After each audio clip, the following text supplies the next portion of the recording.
My name is John D. Rockefeller. I'm the reason why monopolizing the industry was illegal, and I monopolized the oil industry in the 1800s. I was born in 1839, and my mother was Eliza, was a really religious Baptist and was really strict on me. My father, William, he was never there, so I never see him like once, because he was a door salesman,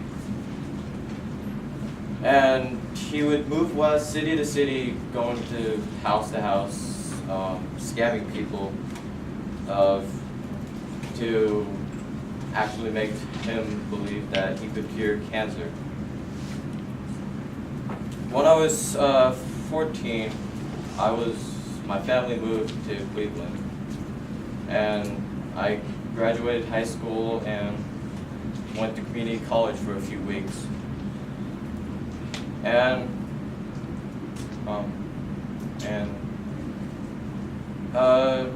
I got my first job after community college,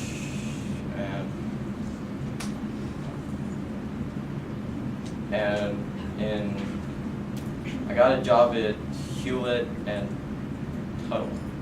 It was a merchant store, and I was a good bookkeeper there.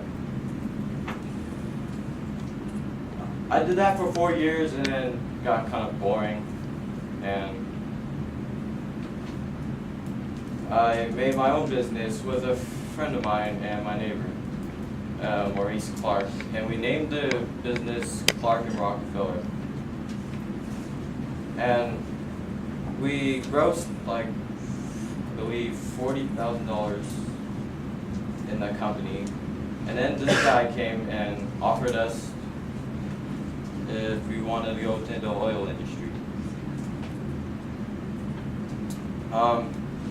I was a bit skeptical about this because we could lose everything, and I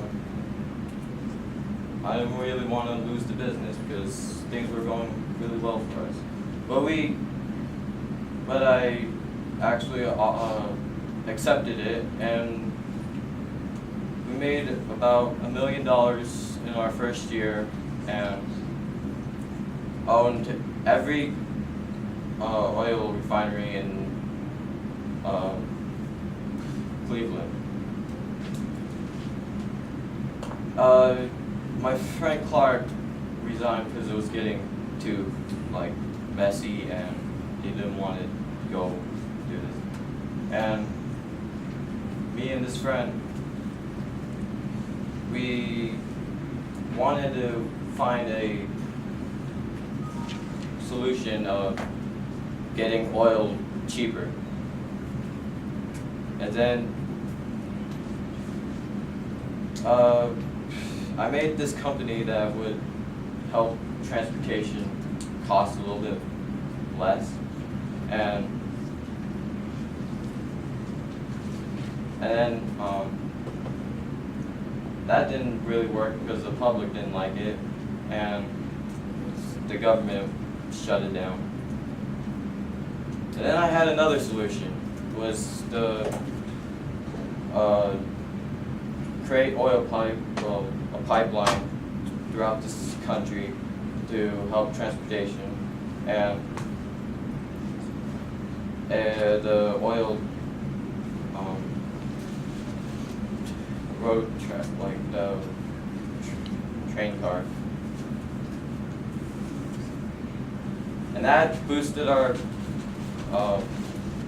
and that made us refine 90% of the oil company in the U.S. and it pretty much bankrupt every other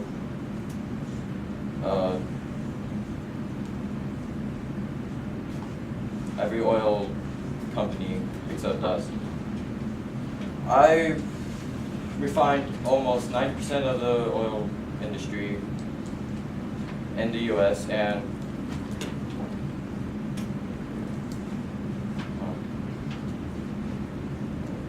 people didn't like me, and people and the government hated me because I was pretty much making companies broke, and and news writers hated me because I would think they thought I was a greedy man and wanted me to just end myself. And I wasn't gonna put up with that.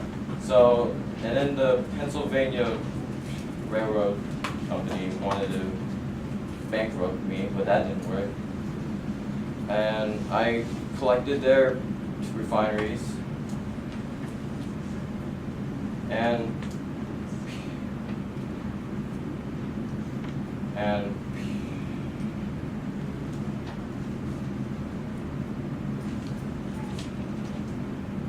people, the government pretty much collected all these trusts that I made and made them, they banned them.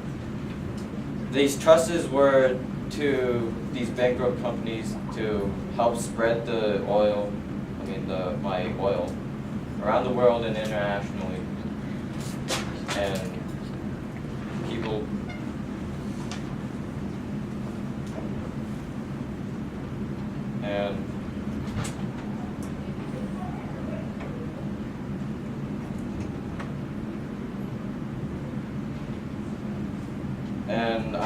it was getting too hot for me, so I retired and wanted to try to get into the steel industry. And Andrew Carnegie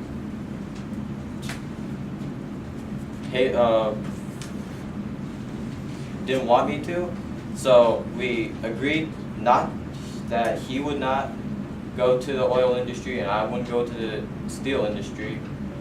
And I formally retired from working from everything in 1936,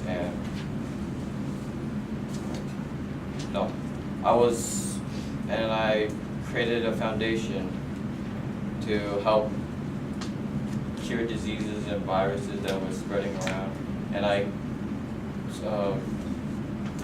founded the Chicago University, and I wanted to settle up with my family. And then a few years after I retired, I died in Olmsted Beach, Florida.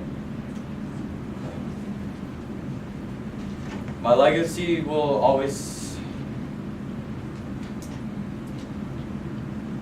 be remembered because I was one of the richest men alive, and that's my presentation.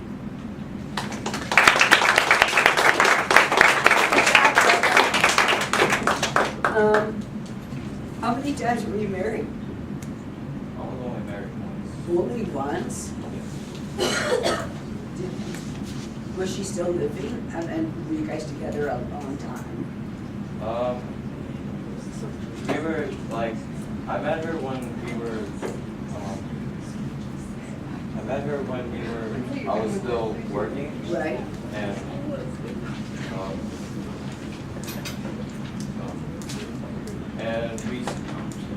I just got to know her because of business. We wanted to help. We wanted to support. So you guys were there a long time.